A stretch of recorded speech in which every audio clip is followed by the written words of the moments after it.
नमस्कार दोस्तों, डेट आज के देखो 6 सितंबर 2024 है। स्वागत है आपका एडिटोरियल डिस्कशन में।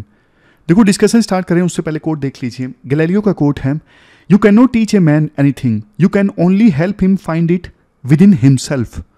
यहाँ पे देखो ये लाइन ध्यान देने वाली है, you can only help him find it with in himself. इसका क्या मतलब है? आप किसी को ना कुछ सिखा नहीं सकते, आप सिर्फ उसे खुद से सीखने में मदद कर सकते हैं। मतलब देखो हर इंसान के ना अंदर नॉलेज छुपी हुई होती है, टीचर का काम है उस नॉलेज को बाहर निकालना। यह चीज देखो एक डिस्कवरी प्रोसेस की तरह है। स्टूडेंट को ना खुद से कनेक्ट करना जरूरी है, अपने एक्सपीरियंस से सीखना इंपॉर्टेंट है, सेल्फ रियलाइजेशन पे फोकस करना इंपॉर्टेंट है। ये देखो बहुत इंपॉर्टेंट चीजें बोली जा रही हैं। मतलब ये जो पॉइंट्स मैं आपको बोल रहा हूं ना, कैसे सीखा जा सकता है, ये ना सिर्फ जनरल लाइफ में इंपॉर्टेंट है बल्कि एग्जाम पर्सपेक्टिव से भी काफी ज्यादा इंपॉर्टेंट है। जैसे सेल्फ रियलाइजेशन, तैयारी में कहां कमी है, अपने एक्सपीरियंस से सीखना। रट्टा मारने से बेहतर है समझना। हालांकि एग्जाम के लिए तो देखो रट्टा भी उतना ही इंपॉर्टेंट है जितना कि समझना। क्रिटिकल थिंकिंग डेवलप करना कि इस चीज से क्या इंपैक्ट होगा, चीजों को आपस में इंटरलिंक करना। टीचर देखो सिर्फ गाइड करता है, अदरवाइज देखो टीचर किसी को फोर्स नहीं कर सकता सीखने के लिए। और लर्निंग जो है ना वो एक पर्सनल जर्नी है। देखो एक टीचर की क्लास में फॉर एग्जांपल 1000 स्टूडेंट हैं, तो ना सभी स्टूडेंट्स की जर्नी अलग अलग होगी। टीचर जब पढ़ाता है कोई स्टूडेंट ज्यादा सीखेगा, कोई कम सीखेगा। रियल लर्निंग देखो तब होती है जब हम खुद से कोशिश करते हैं। क्यूरोसिटी बहुत ज्यादा जरूरी है लाइफ में। अगर स्टूडेंट में इंटरेस्ट नहीं है तो फिर कुछ नहीं होगा। तो काफी इंपॉर्टेंट पॉइंट्स हैं। अब देखो आज कौन कौन से आर्टिकल्स हम डिस्कस करेंगे। आज देखो टोटल हम ना 3 इश्यूज डिस्कस करेंगे। सबसे पहले हम आर्टिकल डिस्कस करेंगे इंडियन एक्सप्रेस से, इंडिया मलेशिया रिलेशंस से संबंधित। दूसरा आर्टिकल हम डिस्कस करेंगे आज बिजनेस स्टैंडर्ड का, वो है इंडिया में प्राइवेट सेक्टर R&D पे आखिरकार क्यों नहीं खर्च करता है, क्यों नहीं इन्वेस्ट करता है। सरकार बार बार बोलती है प्राइवेट सेक्टर को कि आप R&D पे खर्च कीजिए। डेवलप कंट्रीज में ज्यादा प्राइवेट सेक्टर खर्च करता है R&D पे, बट हमारे देश में सरकार ज्यादा खर्च कर रही है। फिर तीसरा आर्टिकल हम डिस्कस करेंगे फार्मा सेक्टर में डायलेमा से संबंधित। फार्मा सेक्टर में क्या चैलेंजेस हैं वो सब हम इस आर्टिकल में डिस्कस करेंगे। डिस्कशन स्टार्ट करने से पहले ना 30 सेकेंड्स के लिए एक इशू मुझे एड्रेस करना है। जब देखो अपना नया इनिशिएटिव करंट अफेयर प्लस मैंने लॉन्च किया ना, तो बहुत सारे बच्चों ने बोला कि सर फीस कम कर दीजिए। बहुत सारे कमेंट्स ऐसे भी आए जिसमें उन्होंने बोला कि सर आप इस इशू पे कुछ बोल क्यों नहीं रहे हो। देखो करंट अफेयर प्लस के कोर्स की फीस है 1800। आप मान लीजिए कि 1500 प्लस में GST, इंक्लूसिव GST है 1800, और ये पूरे साल की है। अगर GST तो देखो सरकार को जाता है। 1500 एक साल की फीस कितनी होगी पर मंथ? 125 रुपीज। हम सब देखो मेच्योर हैं, हमें पता है कि 1500 रुपये की वैल्यू सबके लिए सेम नहीं होती। किसी के लिए 1500 रुपये बहुत ज्यादा होते हैं, बहुत ही ज्यादा। ये बात सच है, हर किसी का लिविंग स्टैंडर्ड सेम नहीं होता। तो मैं देखो 3-4 दिन से सोच रहा था कि ऐसे बच्चों के लिए क्या कर दिया जाए जिनके लिए 1500 रुपये भी बहुत ज्यादा है। तो कल देखो टीचर डे के मौके पे ना एक बुक सीरीज लॉन्च की गई है ओनली IAS UPSC चैनल पर। उस बुक सीरीज में सभी जो टीचर्स हैं वो एक एक चैप्टर को पकड़ेंगे और उसे पढ़ाएंगे। ये YouTube पे है, पूरी तरह से फ्री है। तो वो बच्चे जो 1500 रुपये नहीं अफोर्ड कर पा रहे हैं, आप मायूस मत होइए, आप बुक सीरीज को फॉलो कर सकते हैं। देखो कुछ फीस तो रखनी पड़ेगी ना यार। अब जैसे मैं आपको एग्जांपल देता हूँ, ये करंट अफेयर प्लस का कोर्स है। अब इसके लिए आप व्हाट्सएप ग्रुप में देखो 13 लोग मिलके काम कर रहे हैं। एक एक आर्टिकल डिस्कस होता है कि कौन सा ऐड करें, कौन सा ना ऐड करें। अगर देखो बेयर मिनिमम फीस रख के अगर कॉस्ट ही नहीं निकलेगी, फिर तो मान लो इनिशिएटिव चल नहीं पाएगा, बंद हो जाएगा। और इसमें देखो जीत उन्हीं इंस्टीट्यूट्स की है जो 2 लाख रुपए 2.5 लाख रुपए फीस लेते हैं। इसमें देखो छुपाने वाली बात नहीं है, आपको भी पता है। जैसे एग्जांपल मैं आपको देता हूं, with great respect to Divya Kirti sir. Divya Kirti sir 40,000 रुपए पता नहीं कितना चार्ज करते हैं हिंदी लिटरेचर के रिकॉर्डेड लेक्चर्स के लिए। रिकॉर्डेड लेक्चर हैं जो कुछ समय पहले रिकॉर्ड किए गए, डेली लेक्चर नहीं बनाना पड़ता, रिकरिंग कॉस्ट नहीं है टीम की। आपको देखो सब पता है, आप लोग मेच्योर हो, आपको पता है। करंट अफेयर का कोर्स आप सर्च कीजिए, vision IAS, forum IAS, Vajiram, आपको 25,000, 30,000, किसी पे 20,000 ऐसा प्राइस दिखेगा। और डेली लेक्चर नहीं है उनमें भी, उनमें प्रीलिम के स्टैटिक पोर्शन के रिवीजन नहीं है, उनमें डेली करंट अफेयर नहीं है, जो बनाना बहुत डिफिकल्ट होता है। चलो छोड़ते हैं यार, आप लोग बोलोगे सर आप आज मतलब ये सब क्यों बोल रहे हो। हम डिस्कशन स्टार्ट करते हैं। इसके बाद नेक्स्ट आर्टिकल देखो, इंडिया मलेशिया रिलेशनशिप से संबंधित है। अपना सिलेबस में GS पेपर सेकंड के इस टॉपिक से आर्टिकल को रिलेट कर सकते हो। क्या कंटेस्ट है देखो, हाल ही में मलेशिया के प्रधानमंत्री अनवर इब्राहिम भारत की यात्रा पर आए, तो इस यात्रा से ना इंडिया मलेशिया के रिलेशनशिप में ना थोड़ी वार्मनेस आई है। वैसे देखो 2022 से पहले ना महाथिर मलेशिया के प्रधानमंत्री थे, और ये जो महाथिर है ना, इनके समय में इंडिया मलेशिया रिलेशनशिप काफ़ी खराब हो गए थे। रीज़न देखो ये है, ये जो महाथिर थे ना 2022 से पहले प्रधानमंत्री थे मलेशिया के, ये ना कश्मीर के इशू पे पाकिस्तान का साथ देते थे। आर्टिकल 370 के तहत स्पेशल स्टेटस हटाया गया, इन्होंने पाकिस्तान का साथ दिया। इवन इस्लामिक इश्यूज़ पे ये भारत को क्रिटिसाइज़ करते थे, जैसे इंडिया में मुस्लिम्स की सेफ्टी को लेके। तो ऐसे कई इश्यूज़ थे जिसकी वजह से इनके कार्यकाल में इंडिया के मलेशिया के साथ रिलेशनशिप खराब हो गए। बट जब से ये 2022 के बाद से अनवर इब्राहिम मलेशिया के प्रधानमंत्री बने हैं, रिश्ते इंप्रूव होने लगे हैं। अब ये भारत की यात्रा पर आए ना, इससे पहले 15 मिनिस्टर्स की मीटिंग हुई थी इंडिया और मलेशिया के बीच में, और 2015 में प्रधानमंत्री मोदी ने भी मलेशिया की यात्रा की थी। और अब देखो ये जो उनकी विजिट है भारत में काफ़ी इंपॉर्टेंट है। अभी देखो इंडिया और मलेशिया के बीच में ना जो पार्टनरशिप है वो कॉम्प्रिहेंसिव स्ट्रेटेजिक पार्टनरशिप है, क्योंकि देखो इंडिया और आसियान के बीच में 2022 के बाद से CSP है। CSP मतलब कॉम्प्रिहेंसिव स्ट्रेटेजिक पार्टनरशिप है, तो उसी के हिसाब से मलेशिया के साथ में भी इंडिया की कॉम्प्रिहेंसिव स्ट्रेटेजिक पार्टनरशिप है। बट देखो अब ना धीरे धीरे ये आसियान प्लस रिलेशनशिप होती जा रही है। आप पूछो सर आसियान प्लस का क्या मतलब है। आसियान प्लस का मतलब ये है, देखो इंडिया आसियान के साथ जिन टर्म्स पे ट्रेड करता है, जिन एरियाज में ट्रेड करता है, शायद उससे बाहर जाके मलेशिया के साथ इंडिया ट्रेड करेगा, इंडिया कोऑपरेट करेगा, तो मलेशिया के साथ रिलेशनशिप हमारी थोड़ी और इंक्रीज हो जाएगी। आसियान से बाहर जाके भी आसियान प्लस हो जाएगी, मतलब उन फैक्टर्स में भी रिलेशनशिप का आगे बढ़ना जिन फैक्टर्स में आसियान के साथ अभी ज़्यादा अच्छी रिलेशनशिप नहीं है। वैसे 2025 में मलेशिया जो है आसियान के समिट को हेड करेगा, मतलब आसियान की जो लीडरशिप है, प्रेसिडेंसी है, मलेशिया के पास आएगी 2025 में। इकोनॉमिक कोऑपरेशन काफ़ी बढ़ रहा है इंडिया मलेशिया के बीच में। एक यहाँ पे ना टर्म है AITIGA, ये ना इंडिया का आसियान के साथ में ना एक फ्री ट्रेड एग्रीमेंट साइन हुआ था 2010 में, मतलब गुड्स को लेके फ्री ट्रेड एग्रीमेंट साइन हुआ था 2010 में इंडिया आसियान के बीच में। अब ना उस फ्री ट्रेड एग्रीमेंट को ना रिव्यू करने की प्रोसेस चल रही है करंट इकोनॉमिक सिचुएशन के हिसाब से। भाई कौन कौन से गुड्स में फ्री ट्रेड होना चाहिए, कौन कौन से में नहीं होना चाहिए, अब उस लिस्ट को बदल दो।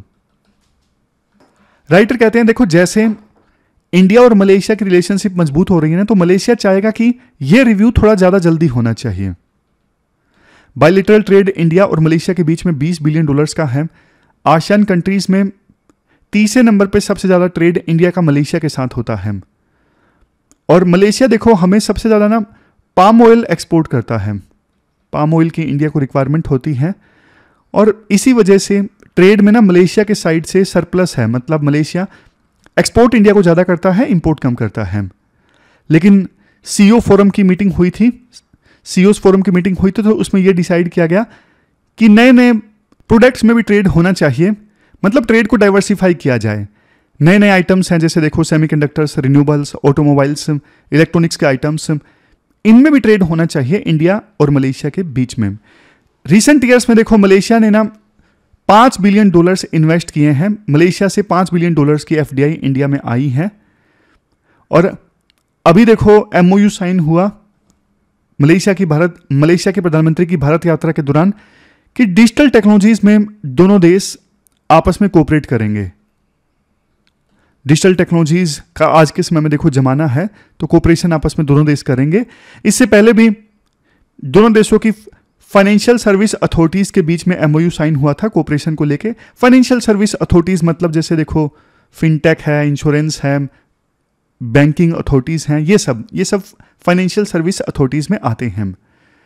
इसके अलावा देखो दोनों देशों ने ना अपनी ही करेंसीज में ट्रेड करना स्टार्ट कर दिया है।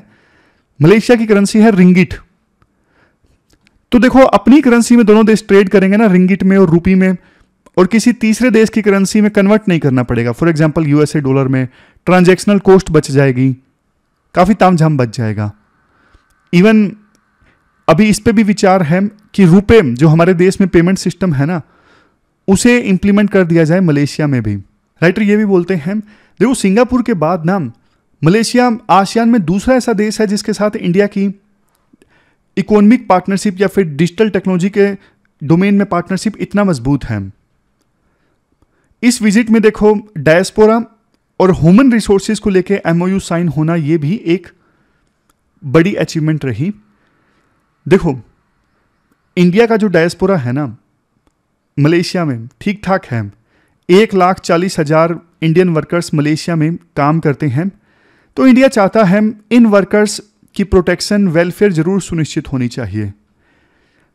पहले इंडियन वर्कर्स या फिर मलेशिया के वर्कर इंडिया में आके काम करें, उनकी रिक्रूटमेंट, एम्प्लॉयमेंट, रिपेट्रिएशन से संबंधित ना एक एमओयू था 2009 में, वो तो देखो लैप्स कर गया। तो इस वजह से नया एमओयू साइन हुआ मलेशिया के प्रधानमंत्री की इस विजिट के दौरान। एक मॉडल एम्प्लॉयमेंट एग्रीमेंट भी अटैच किया गया एमओयू में कि अगर इंडियन वर्कर्स जॉब लेते हैं मलेशिया में तो क्या टर्म्स होंगी एम्प्लॉयमेंट की, क्या वर्किंग कंडीशंस होंगी, ये सारी चीजें डिसाइड हुई इस मॉडल एम्प्लॉयमेंट एग्रीमेंट में। एक देखो कंसर्न ये है इंडिया मलेशिया रिलेशनशिप में जाकिर नाइक देखो इस्लामिक प्रीचर, 2016 में ये भारत छोड़ के चले गए थे। इनके ऊपर आरोप है हेट स्पीच का, मनी लॉन्ड्रिंग का। ये शुरुआत में मलेशिया गए थे, तो इंडियन गवर्नमेंट हमेशा से मलेशिया को बोलती आई है कि आप जाकिर नाइक को हमें सौंप दीजिए, लेकिन मलेशिया सौंप नहीं रहा। वो कहता है कि आप सबूत दीजिए, हम जरूर विचार करेंगे। लेकिन इस विजिट के दौरान ऐसा लगता है कि इंडिया ने ये कंट्रोवर्शियल पॉइंट नहीं रेज किया। फिर देखो टूरिज्म काफी बूम पे है इंडिया मलेशिया के बीच में। इंडिया से बहुत से लोग मलेशिया में घूमने जा रहे हैं। एक हफ्ते में 220 फ्लाइट्स इंडिया मलेशिया के बीच में उड़ रही हैं, और टियर 2 सिटीज से भी फ्लाइट जा रही हैं मलेशिया में। तो ये बताता है कि कैसे टूरिज्म बढ़ रहा है इंडिया मलेशिया के बीच में। 2024 में देखो 10 लाख इंडियन टूरिस्ट मलेशिया की यात्रा पर गए। इसलिए दोनों देश विचार कर रहे हैं कि टूरिज्म को और ज्यादा कैसे एक्सपेंड किया जा सकता है, वीजा प्रोसेस को और ज्यादा आसान बनाया जाए। इसके अलावा टूरिज्म देखो इकोनॉमिक और पब्लिक टू पब्लिक मल्टीप्लायर है। टूरिज्म की वजह से people to people ties increase होते हैं, इकोनॉमी में भी कोऑपरेशन बढ़ता है, तो इसलिए टूरिज्म को प्रमोट किया जा रहा है दोनों देशों के बीच में। आईआईटी खड़गपुर अपना एक कैंपस खोल रहा है मलेशिया में। वैसे एक बात बताऊं, इंडिया ने अभी तक आईआईटी ने कहां पे कैंपस ओपन किया है। एक तो देखो शायद तंजानिया में किया था ना, जांजिबार में, एक आबू धाबी में ओपन किया सऊदी अरेबिया में। तो प्लान ये है कि आईआईटीज इस प्रकार से 7 ओवरसीज कैंपस ओपन करेंगी, और मलेशिया में भी जल्द ही कैंपस ओपन होने वाला है आईआईटी का। नेक्स्ट पॉइंट आता है साउथ चाइना सी का। वैसे देखो साउथ चाइना सी में ना मलेशिया का भी चाइना के साथ में डिस्प्यूट है, बट देखो फिलीपींस जहां देखो इस डिस्प्यूट के बारे में काफी एग्रेसिव है, चाइना को धमकाने की कोशिश करता है फिलीपींस, मतलब चुप नहीं बैठता अगर चाइना दबाने की कोशिश करे तो फिलीपींस को। बट मलेशिया का भी डिस्प्यूट है, मैरीटाइम डिस्प्यूट है चाइना के साथ में। मलेशिया क्वाइट डिप्लोमेसी में बिलीव करता है, वो चाइना को नाराज नहीं करना चाहता। इस वजह से आमतौर पे आप देखोगे कि कॉन्फ्रेंसेस में चाइना के साथ साउथ चाइना डिस्प्यूट पे ना कुछ बोलता नहीं है मलेशिया में, और इवन चाइनीज एक्टिविटी होती है मलेशिया के एक्सक्लूसिव इकोनॉमिक जोन में, तो भी मलेशिया ज़्यादा शिकायत नहीं करता है। मलेशिया कहता है कि अगर चाइना इकोनॉमिक एक्टिविटीज करता है हमारे एक्सक्लूसिव इकोनॉमिक जोन में यानी कोस्ट से 200 नॉटिकल माइल्स तक के एरिया में तो कोई दिक्कत नहीं है। इस वजह से मलेशिया के प्रधानमंत्री की इस विजिट के दौरान ना बस जनरल सहमति बनी कि हाँ सी लेन्स फ्री होनी चाहिए, कॉमर्शियल शिपिंग ओवरफ्लाइट ये पब्लिक हित में होने चाहिए, एक देश की मोनोपोली नहीं होनी चाहिए, ये नॉर्मल सी चीज़ें डिस्कस हुई। बट इंडिया ने देखो ये पॉइंट क्लियर कर दिया, बेशक आसियान के कुछ देश चाइना के साथ हों, इंडिया साउथ चाइना सी में चाइना की दादागिरी नहीं चाहता। मतलब इंडिया नहीं चाहता कि साउथ चाइना सी जो है वो चाइनीज लेक बन के रह जाए, यह इंडिया ने क्लैरिफाई करके रखा है। और फिलीपींस का जब डिस्प्यूट सामने आया था अभी चाइना के साथ में, तो इंडिया ने उस मुद्दे पे पहली बार खुल के फिलीपींस का साथ दिया था। अब आता है नेक्स्ट पॉइंट। देखो डिफेंस कोऑपरेशन काफ़ी हो सकता है इंडिया मलेशिया के बीच में। दोनों देश यूएसएसआर के समय के इक्विपमेंट्स इस्तेमाल करते हैं, तो उन हथियारों को रिप्लेस करना, उन हथियारों की मेंटेनेंस के एरिया में दोनों देश कोऑपरेट कर सकते हैं आपस में। वैसे हिंदुस्तान एरोनॉटिकल लिमिटेड का जो ऑफिस है ना वो कुआलालंपुर में है, मलेशिया की राजधानी। और इंडिया भी चाहता था कि मलेशिया हमारा तेजस एयरक्राफ्ट परचेज कर ले, बट मलेशिया ने वो नहीं किया। मलेशिया ने एक कोरियन एयरक्राफ्ट परचेज कर लिया तेजस के बजाय। बट अभी देखो ब्रह्मोस जो मिसाइल है जो इंडिया रशिया ने मिलकर डेवलप की है वो आसियान कंट्रीज के लिए अवेलेबल है, तो इसको लेके इंडिया मलेशिया एग्रीमेंट साइन कर सकते हैं फ्यूचर में। फिर लास्ट में देखो एक बात ये बोली जाती है कि दोनों देश ना मल्टीपोलर वर्ल्ड ऑर्डर चाहते हैं, कि ऐसा ना हो कि एक दो देश की ही चले, एक दो देश बहुत ज़्यादा पावरफुल हो जाएं और वो अपनी मनमानी करें पूरे वर्ल्ड में। नहीं, मल्टीपोलर वर्ल्ड ऑर्डर होना चाहिए, बैलेंस होना चाहिए वर्ल्ड में, जैसे 4-5 थोड़ी बराबर की पावर्स हैं, ऐसा वर्ल्ड होना चाहिए। और देखो जहां मलेशिया इंडिया को सपोर्ट करता है यूनाइटेड नेशंस सिक्योरिटी काउंसिल में परमानेंट सीट के लिए, दूसरी तरफ मलेशिया ब्रिक्स का मेंबर बनना चाहता है और इसके लिए ब्रिक्स इंडिया की सपोर्ट चाहता है। इंडिया भी मलेशिया को सपोर्ट करने के लिए तैयार है। आसियान में देखो मलेशिया के अलावा वियतनाम, थाईलैंड ऐसे देश हैं जो ब्रिक्स की तरह, जो मलेशिया की तरह ब्रिक्स ज्वाइन करना चाहते हैं। तो ये पूरा आर्टिकल हमने इंडिया मलेशिया रिलेशनशिप से संबंधित डिस्कस किया। चलते हैं आगे। इसके बाद नेक्स्ट आर्टिकल देखो, हमारे देश में ना प्राइवेट सेक्टर R&D पे यानी रिसर्च एंड डेवलपमेंट पे ज़्यादा फोकस क्यों नहीं कर रहा है, ज़्यादा पैसा खर्चा क्यों नहीं करता। ये देखो ऐसा पॉइंट है जिसपे हमारे देश की वित्त मंत्री निर्मला सीतारमण ने भी बोला कि हम चाहते हैं कि प्राइवेट सेक्टर ज़्यादा पैसा खर्च करे R&D पे। देखो जो मेजर डेवलप कंट्रीज है ना, फॉर एग्जांपल USA है, वहाँ पर ना प्राइवेट सेक्टर ज़्यादा खर्च करता है R&D पे और सरकार कम खर्च करती है। हमारे देश में उल्टा है, हमारे देश में सरकार ज़्यादा खर्च कर रही है, प्राइवेट सेक्टर नहीं खर्च कर रहा है। तो क्या रीज़न है? अपने सिलेबस में GS पेपर सेकंड के इस टॉपिक से आर्टिकल को रिलेट कर सकते हूं।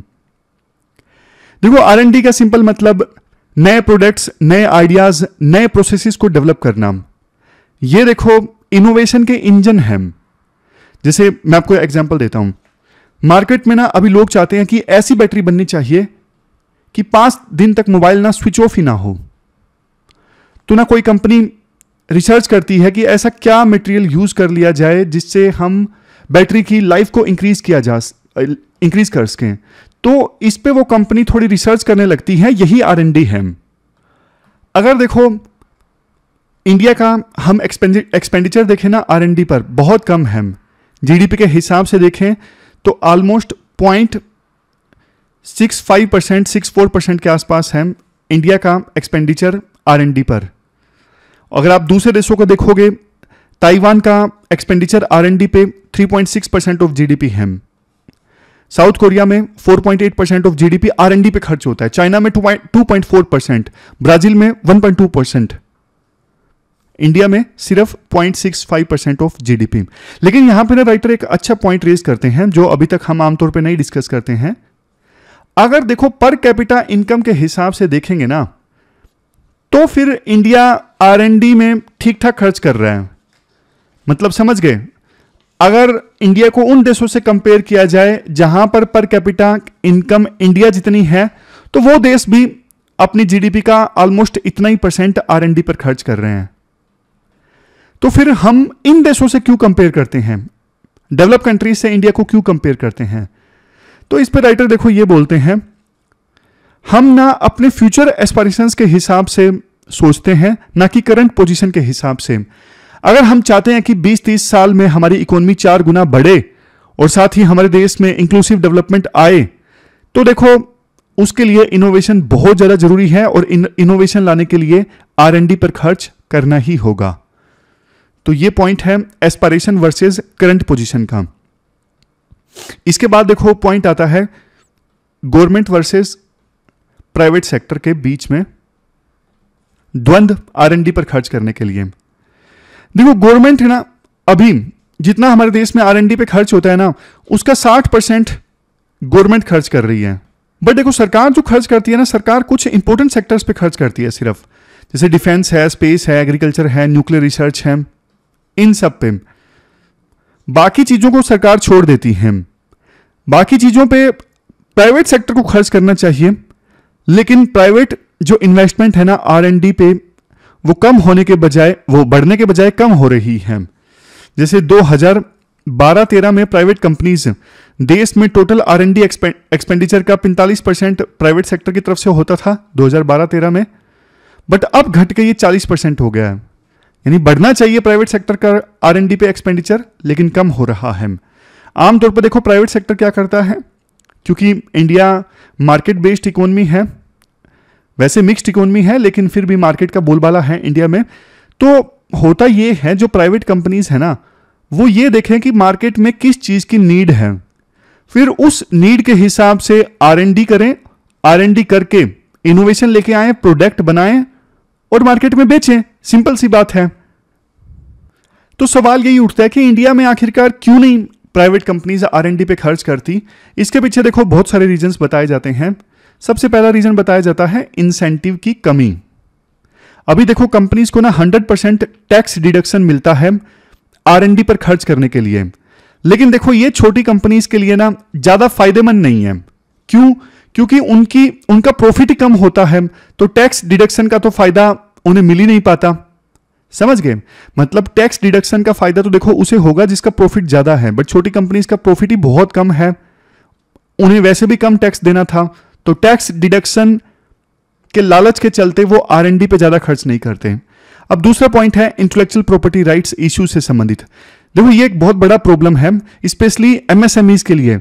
अगर कोई छोटी कंपनी कुछ इनोवेटिव बनाती है तो उसके आइडिया को प्रोटेक्ट करना बहुत डिफिकल्ट है इंडिया में। मतलब कहने को आप बोल सकते हो कि पेटेंट के लिए वो अप्लाई कर दें, लेकिन पेटेंट प्रोसेस अभी भी हमारे देश में कॉम्प्लेक्स है, और कोर्ट्स में अगर केस चला जाए पेटेंट संबंधित या फिर आइडियाज को प्रोटेक्ट करने से संबंधित, तो सालों साल कोर्ट में केस चलते रहते हैं। MSMEs का आइडिया कोई बड़ी कंपनी चुरा लेती है, अपने नाम से बेच लेती है, इसलिए छोटी कंपनीज को लगता है कि यार हम क्या R&D करें, हमारे आइडिया को कोई और चुरा लेगा। नेक्स्ट है ब्यूरोक्रेटिक हर्डल्स। इवन देखो सरकार ने जो इंसेंटिव रखे हैं ना, ये इंश्योर करने के लिए कि कंपनीज ज्यादा से ज्यादा R&D करें, फॉर एग्जाम्पल टैक्स डिडक्शन, उसमें भी ना बहुत पेपर वर्क और बहुत सर्टिफिकेशन लगती है। मतलब कंपनीज के लिए ट्रांजैक्शनल कॉस्ट काफी ज्यादा है, और छोटी कंपनीज के लिए ये बहुत बर्डनसम है कि यार क्या क्या करें थोड़ा इंसेंटिव लेने के लिए, इससे अच्छा R&D नहीं करते हैं। लेकिन देखो सबसे ज्यादा जो इंपॉर्टेंट पॉइंट राइटर बोलते हैं ना, वो है कंपटीशन की कमी। ये मेन रीजन है राइटर के हिसाब से। जब देखो कंपटीशन ज्यादा होता है ना, तब कंपनीज को इनोवेट करना पड़ता है, वरना देखो वो मार्केट से बाहर हो जाता है। लेकिन अगर मार्केट प्रोटेक्टेड है, जैसे सरकार ये प्रोविजन कर देती है कि कोई बाहर से लैपटॉप नहीं परचेज करेगा, अगर कोई परचेज करता है तो उसको 100% इंपोर्ट ड्यूटी देनी पड़ेगी, तो मतलब फिर हमारे देश में लैपटॉप्स आएंगे नहीं बाहर से, इतना इतना सरकार टैक्स लगाएगी तो ना देसी कंपनी के लैपटॉप बिकने स्टार्ट हो जाएंगे। देसी कंपनी के लैपटॉप बिकने स्टार्ट हो जाएंगे तो देसी कंपनी के लैपटॉप ज्यादा बिक रहे हैं इंडिया में, उसको इनोवेट करने की जरूरत ही नहीं है, क्योंकि बाहर से तो कोई कंपटीशन है ही नहीं ना। तो ये दिक्कत आ जाती है जब कंपटीशन नहीं होता ना, सरकार प्रोटेक्शनिज्म अपनाती है, बाहर से इंपोर्ट होने वाले माल पर टैरिफ इंक्रीज कर देती है, तो लोकल कंपनीज के पास में इंसेंटिव खत्म हो जाता है इनोवेट करने के लिए, क्योंकि उनका कोई कॉम्पिटिटर है ही नहीं। अभी देखो इंडियन कंपनीज ज्यादा R&D नहीं करती, क्योंकि देखो ज्यादातर जो इंडियन मैन्युफैक्चरिंग कंपनीज है ना, वो ग्लोबल मार्केट में छोटे प्लेयर हैं। इवन IT सेक्टर में भी हमारी जो बड़ी कंपनीज है ना, जैसे टीसीएस, इन्फोसिस, मेनली वो सर्विसेज प्रोवाइड करती हैं जहां इन हाउस R&D का स्कोप बहुत कम होता है। लास्ट में राइटर देखो एक और इंपॉर्टेंट पॉइंट देते हैं फैक्ट्स के साथ में कि ये जो कंट्रीज है ना, जैसे इंडोनेशिया, मैक्सिको, साउथ अफ्रीका, ये वो देश हैं जो देखो रिसोर्सेज में ठीक ठाक हैं, बट इवन ये देश भी अपनी परसेंटेज ऑफ जीडीपी का कम खर्च करते हैं R&D पे। तो इसका मतलब सिर्फ पर कैपिटा इनकम अगर हाई हो तो कोई देश R&D पे खर्च नहीं करता। उस देश में इकोनॉमिक स्ट्रक्चर कैसा है और उस देश की कंपनीज का कंपटीशन में एक्सपोजर कितना है, क्या कंपटीशन है उस देश की कंपनीज के लिए, तो ये फैक्टर्स भी डिसाइड करते हैं कि उस देश में प्राइवेट सेक्टर R&D पे कितना खर्च करेगा। तो कुल मिला के देखो सबसे इंपॉर्टेंट पॉइंट राइटर इस आर्टिकल में यही रेज करते हैं, इंडिया की मार्केट प्रोटेक्टेड है, बाहर से सामान इंपोर्ट करने पे टैरिफ सरकार काफ़ी ज़्यादा लगाती है, तो डोमेस्टिक कंपनीज को ना कंपटीशन कम फेस करना पड़ता है।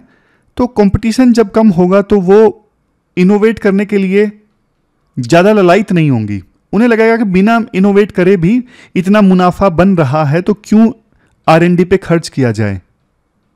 तो ये राइटर का सबसे मेन पॉइंट है। चलते हैं आगे। इसके बाद नेक्स्ट आर्टिकल देखो, इंडिया के फार्मास्यूटिकल सेक्टर में क्राइसिस से संबंधित है। आप अपना सिलेबस में जीएस पेपर 2 और जीएस पेपर 3 इकोनॉमी वाला दोनों से इस आर्टिकल को रिलेट कर सकते हो। ये तस्वीर पे देखो, तस्वीर में जो आप बच्चे देख रहे हो ना, देखो ये वो बच्चे हैं जो कंटामिनेटेड कफ सिरप पीने से जिनकी डेथ हो गई, एक्यूट किडनी फेलियर हो गया था, और बाद में देखो WHO और दूसरी ऑर्गेनाइजेशंस ने रिसर्च की, मामले की तहकीकात की, तो उनकी निगाह नई दिल्ली बेस्ड एक फार्मास्यूटिकल कंपनी पर पड़ी जिसने वो कंटामिनेटेड कफ सिरप रिलीज की थी। ऐसे मामले देखो कुछ दूसरी जगहों पर भी सामने आए, इवन देखो हमारे देश में जम्मू में भी ऐसा ही मामला सामने आया, कंटामिनेटेड सिरप पीने की वजह से 12 बच्चों की जान चली गई। अभी देखो हाल ही में ना सेंट्रल गवर्नमेंट ने 156 दवाइयों को बैन कर दिया, जिसमें देखो सिप्ला, सन फार्मास्यूटिकल्स, डॉक्टर रेड्डी लेबोरेटरीज और इवन टोरेंट फार्मास्यूटिकल्स जैसे बड़े नाम की दवाइयां भी शामिल हैं।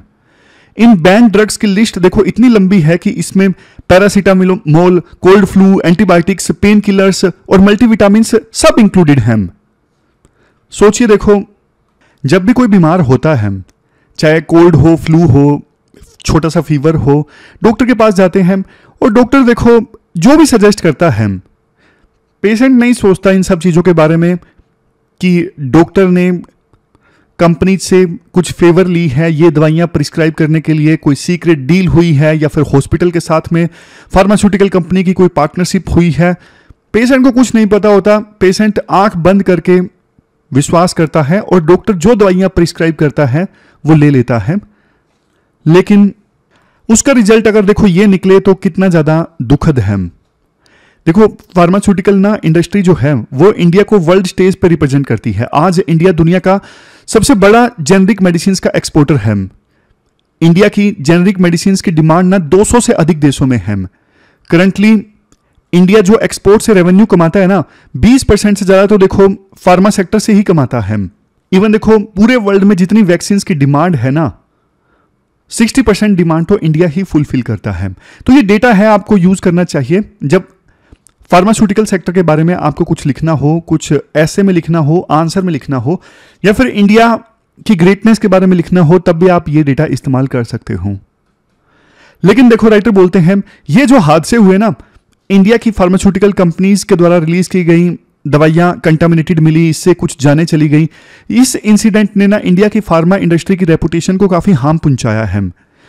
देखो हुआ ये था 2009 में ना, 2009 में आपको शायद याद होगा या फिर उस समय आप छोटे थे, सत्यम स्कैंडल सामने आया था। एक आईटी कंपनी हुआ करती थी सत्यम। इस आईटी कंपनी ने ना काफी हेरफेर किया था, अपने रेवेन्यू को बढ़ा चढ़ा के बताया था, काफी बड़ा फ्रॉड निकले थे इस कंपनी में। तो इन्वेस्टर्स का ना उसके बाद इंडिया का इन्वेस्टर्स का जो भरोसा है ना इंडिया की आईटी कंपनीज में हिल गया था। इन्वेस्टर्स को लगने लगा था यार इंडिया की आईटी कंपनीज ना फ्रॉड करती हैं, जो दिखाती हैं वो नहीं है। तो उसके बाद देखो सत्यम कंपनी को तो टेक महिंद्रा ने टेक ओवर कर लिया था। बट देखो आईटी सेक्टर की रेपुटेशन उस समय खराब हुई थी, उसी प्रकार से इन इंसिडेंट से ना फार्मा सेक्टर की रेपुटेशन खराब होने का डर है। मतलब समय रहते देखो सरकार ने स्टेप्स नहीं लिए तो फिर देखो ऐसे इंसिडेंट्स फ्यूचर में और भी ज्यादा सामने आ सकते हैं। इसके अलावा देखो आर्टिकल में डिस्कस किया जाता है कि इंडिया का जो फार्मा सेक्टर है और क्या क्या चैलेंजेस फेस कर रहा है। सबसे पहले है ग्लोबल कंपटीशन। चाइना और दूसरे इमर्जिंग मार्केट से ना इतना इंटेंस कंपटीशन है इंडिया की फार्मा इंडस्ट्री को, खास करके देखो एपीआईज के प्रोडक्शन में। एपीआईज मतलब एक्टिव फार्मास्यूटिकल इंग्रेडिएंट्स। किसी भी टेबलेट में ना मेन जो काम करते हैं ना टेबलेट का, वो एपीआई होते हैं। मतलब वैसे टेबलेट में बहुत सारी चीजें होती हैं, जैसे पाउडर को बाइंड करने वाली चीज होती है, प्रिजर्व करने वाली चीज होती है, लेकिन मेन जो इंग्रेडिएंट होता है ना उसे एपीआई बोलते हैं, जिसकी वजह से वो दवाई काम करती है, एक्ट करती है। तो इंडिया में ना अभी एपीआईज की काफी कमी रहती है। इंडिया इन एपीआईज को ना चाइना से इंपोर्ट करता है, तो इन एपीआईज के लिए इंडिया की चाइना के ऊपर डिपेंडेंसी है। दूसरा चैलेंज देखो ये है, यूएस और यूरोप जैसे मार्केट्स के ना काफी स्ट्रिक्ट रेगुलेटरी स्टैंडर्ड्स हैं। मतलब दवाइयां इस क्वालिटी की होनी चाहिए, और बहुत बार ना एफडीए जो है यूएसए का ड्रग रेगुलेटरी बॉडी, वो देखो इंस्पेक्शन के बाद ना इंडियन कंपनीज पे प्रतिबंध लगा देता है कि यार आपकी दवाइयां जो हैं वो क्वालिटी पे खरी नहीं उतरी, तो आगे से हम आपकी दवाइयां इंपोर्ट नहीं करेंगे, बैन है। इवन पेनल्टीज भी कई बार यूएस की एफडीए के द्वारा लगा दी जाती है कि भाई इतनी घटिया दवाइयां भेज रहे हो, हम आप पे फाइन लगा रहे हैं, पेनल्टी लगा रहे हैं। इससे भी इंडियन कंपनीज की जो रेपुटेशन है और प्रॉफिट है वो प्रभावित होता है। इसके अलावा देखो हमारे जो कॉम्पिटिटर्स हैं ना फार्मा सेक्टर में, उनके मुकाबले में हमारी जो कंपनीज है आर&डी में कम इन्वेस्ट करती हैं। इससे पहले वाला आर्टिकल हमने यही डिस्कस किया। तो नई दवाइयों और इनोवेशन की अगर डेवलपमेंट करनी है तो आपको आर&डी पे खर्च करना पड़ेगा, लेकिन इंडियन कंपनीज कम खर्च करती हैं आर&डी पे। इंडिया के जो पेटेंट लॉज है ना, वैसे देखो वो अफोर्डेबल मेडिसिन को इंश्योर करते हैं। इस प्रकार से सरकार ने पेटेंट लॉज बनाए हैं कि इमरजेंसी आने पे पेटेंट वाली शर्तें लागू नहीं होंगी, वो सारी चीजें। मतलब इंडिया ने पेटेंट लॉज को थोड़ा बाकी देशों के अपेक्षाकृत लिबरल बनाया है।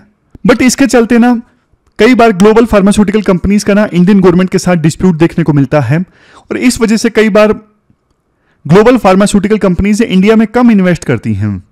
ये भी दिक्कत है, ये भी चैलेंज है। डिस्प्यूट अवर पेटेंट लॉज।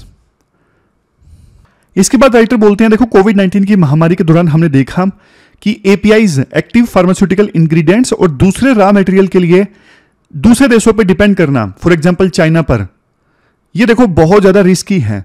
क्योंकि जैसे महामारी आई तो चाइना जैसे देश ना मना कर सकते हैं कि हम आपको एपीआईज नहीं देंगे, और चाइना एपीआईज नहीं देगा तो फिर हम ड्रग मैन्युफैक्चरिंग कैसे करेंगे। इसलिए देखो एपीआईज और दूसरे रॉ मटेरियल के लिए दूसरे देशों पे निर्भरता इंडिया को कम करनी होगी। इवन देखो हाईटेक रिसर्च और मैन्युफैक्चरिंग के लिए ना हमें चाहिए स्किल्ड प्रोफेशनल्स, बट इंडिया में ना स्किल्ड प्रोफेशनल्स की कमी है, जिससे फार्मा इंडस्ट्री की जो ग्रोथ है ना वो रुकती है। कई बार यह भी आरोप लगता है कि सरकार ना हमारे देश में प्राइस कंट्रोल करती है, तो इससे ना फार्मा कंपनीज का जो प्रॉफिट है वो लिमिट हो जाता है। यह भी एक रीजन है कि कंपनीज हमारे देश में फार्मा इंडस्ट्री में इन्वेस्ट करने से कतराती हैं। बट देखो इन चैलेंजेस के बावजूद ना इंडियन फार्मास्यूटिकल इंडस्ट्री के पास ना काफी पोटेंशियल है, लेकिन हमें चाहिए स्ट्रेटेजिक प्लानिंग और इन्वेस्टमेंट, ताकि फार्मा सेक्टर में इंडिया अपनी ग्लोबल लीडरशिप को मेंटेन कर सके। अभी कुछ और डेटा है फार्मा इंडस्ट्री से संबंधित।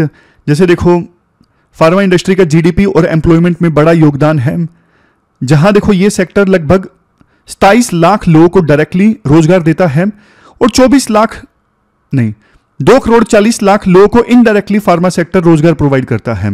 ये सेक्टर देखो टॉप 5 एक्सपोर्ट सेक्टर्स में से एक है, और 2022-23 में $24 बिलियन से ज्यादा एक्सपोर्ट रेवेन्यू जनरेट किया था फार्मा सेक्टर ने। इसके साथ ही देखो जो इंडियन फार्मास्यूटिकल इंडस्ट्री है ना, वो अफोर्डेबल हेल्थ केयर प्रोवाइड करके डेवलपिंग कंट्रीज में हेल्थ केयर एक्सेस बढ़ाने में मदद कर रही है। मतलब गरीब देश जो महंगी दवाइयों को नहीं अफोर्ड कर पाते, इंडिया जेनरिक मेडिसिन ज़्यादा प्रोड्यूस करता है, इंडिया से उन देशों में दवाई जाती है, तो सॉफ्ट पावर भी इंडिया की डेवलप होती है और एक प्रकार से इंडिया उन गरीब देशों की मदद भी कर रहा है। तो इंडिया अपने रिलेशन से इंप्रूव भी कर पाता है फार्मा सेक्टर के थ्रू ग्लोबल साउथ के देशों के साथ में। लास्ट में राइटर देखो कुछ चीज़ें सजेस्ट करते हैं, जैसे सबसे पहला पॉइंट राइटर ये देते हैं कि इंडिया ना दो चीज़ों के बीच में बैलेंस इस्टेब्लिश करें।